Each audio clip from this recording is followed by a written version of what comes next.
mwanzo wa hadithi yetu ya kutoka machungani hadi kiti cha enzi.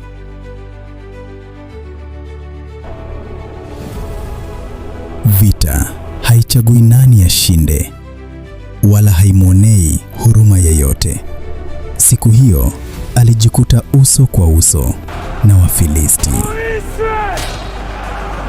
Uwanja wa vita ulijaa kelele, vilio na hofu.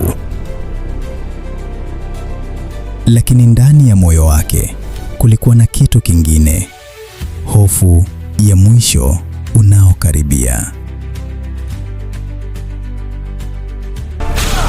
Jeshi lake likaanza kusambaratika.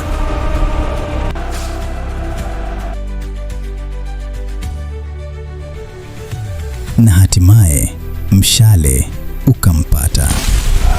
Nguvu zake zikaanza kuimuisha, na hapo akajua mwisho umefika.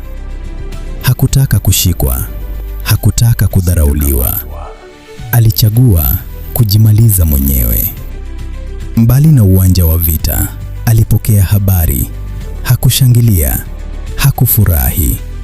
Alilia kwa sababu hata aliyemtesa alikuwa mfalme wake.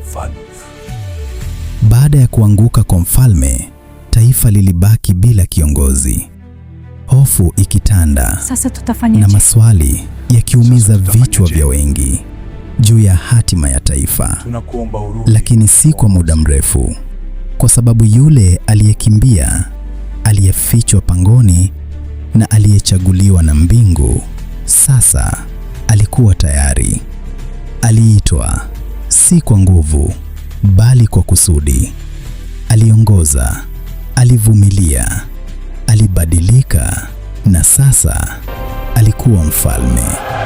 Kwa sababu kiti cha enzi hakumpata kwa bahati, kilimpata kwa moyo wake.